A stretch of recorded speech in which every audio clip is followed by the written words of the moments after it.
I've only done a series of unfortunate events theory once before, which is sort of surprising considering how deep a show it really is. That theory was way back in April and really just pointed out obscure plot details, meaning there wasn't an actual grand theory. I've actually found it hard to theorize on this Netflix series because there's only been one season so far, but all of the 13 books have been published and explored.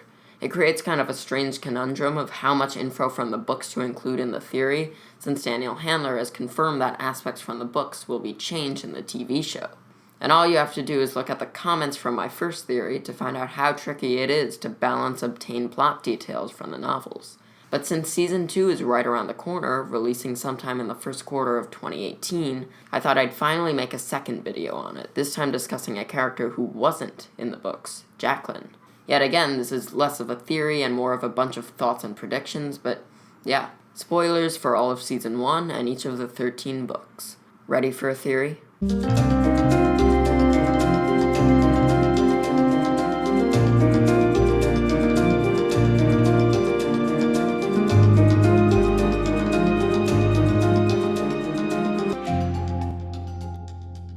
Cello, it's CTO of the Theory channel, and who the heck is this Jacquelyn character?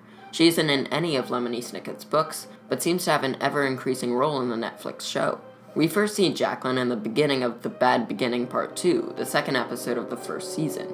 She apparently volunteered to be Mr. Poe's assistant, and is working outside his office when Count Olaf comes to ask to speak to Mr. Poe. It's clear that they knew who each other were, as when they meet again on the ship, Jacquelyn calls him Jessica Haircut, Olaf's acting name for the occasion. Jacquelyn is also seen working with Gustav, another character who wasn't really in the books, only mentioned as dead at the beginning of the Reptile Room. They both are in the audience at Count Olaf's play, and directed and starred in the movie Zombies in the Snow, that Olaf, Monty, and the Baudelaires go to see in the Reptile Room Part 1. Monty is able to decode the movie's dialogue, which was almost certainly put in there by Gustav and Jacquelyn. At the end of The Bad Beginning Part 2, Gustav is seen being shot by a tranquilizer dart, presumably by Count Olaf, and falling unconscious into a pond in Monty's garden, this being the way that the Netflix show portrayed the death of Monty's former assistant. So what can we get out of any of this? Well, let's see. According to the books, Gustav was an active member of the VFD organization, mainly being a filmmaker documenting unfortunate events and putting VFD code into all of his movies. And it's very safe to say that Jacquelyn is a member of the VFD as well. She knows Count Olaf, Monty, the Baudelaires, Gustav, and she also uses the same tunnels that Lemony Snicket takes throughout the shows. But if she is in the VFD, then some of the stuff I've picked up on her is very odd. In the first scene we see Jacquelyn in, she's working as Mr. Poe's assistant at Mortuary Money Management. In a horrible disguise, Count Olaf comes up and asks to speak with Mr. Poe. Out of an intercom, Mr. Poe is then heard asking Jacquelyn to bring him the Baudelaire file. Jacquelyn pulls it out of her desk, and then Olaf takes it from her, walking into Mr. Poe's office.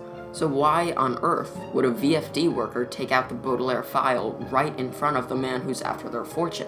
It doesn't make any kind of sense. Then, in Mr. Poe's office, Jacquelyn comes in trying to alert Mr. Poe, who sends her away, wanting to hear what Olaf has to say. According to this scene, Jacquelyn literally let the Baudelaires fall into Count Olaf's filthy hands. As a VFD worker, she should be trying her hardest to make sure that doesn't happen, but instead, it happens right in front of her. But still, Jacquelyn is clearly against Count Olaf in that scene, and throughout the other scenes she appears in. She attempts to attack him with a harpoon gun in this one, and Olaf just barely slips away. Now, I'm not the only one who asked this question about who Jacquelyn really is, at all. There are a few articles around the internet that have proposed that Jacquelyn is just a different version of a character already in the book series. This lines up pretty well with what Daniel Handler had said about the show, stating that it will bring certain ideas and characters from the books further into the spotlight.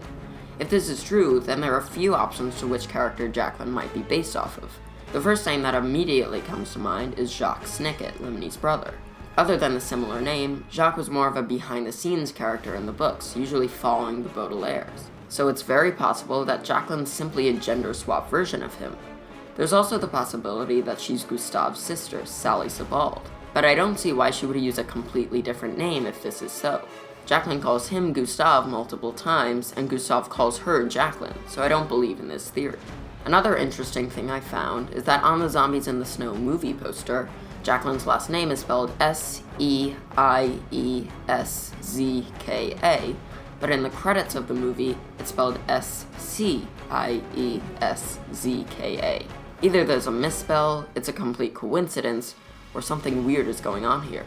Whichever name it is, though, the initials are still the infamous JS, which many of the characters throughout the series have.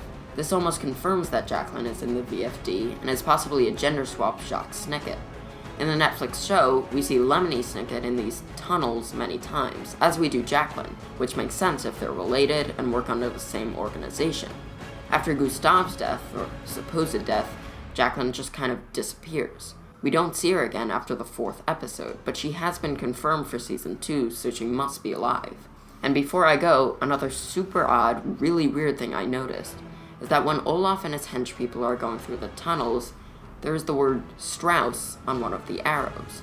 The arrows presumably have VFD names and destinations on them, like Montgomery, but Justice Strauss didn't join the VFD until after the 12th installment of the series, The Penultimate Peril. There aren't any other Strausses in the VFD, so something freaky is definitely going on. I don't know, this was mostly just a lot of notes I took and ideas I thought of, but after the 2nd season is released, I plan to really get into this show. Throughout reading and watching, I've taken many notes on who I think is an overlooked character, Mr. Poe, and the terrifying lies he might have been telling all along. But that's for 2018, as are a lot of new things that I'm working on. Vote your opinion on if Jacquelyn's a twisted character from the books, or an entirely new character just added for the show. Click the eye in the top right corner. See you later.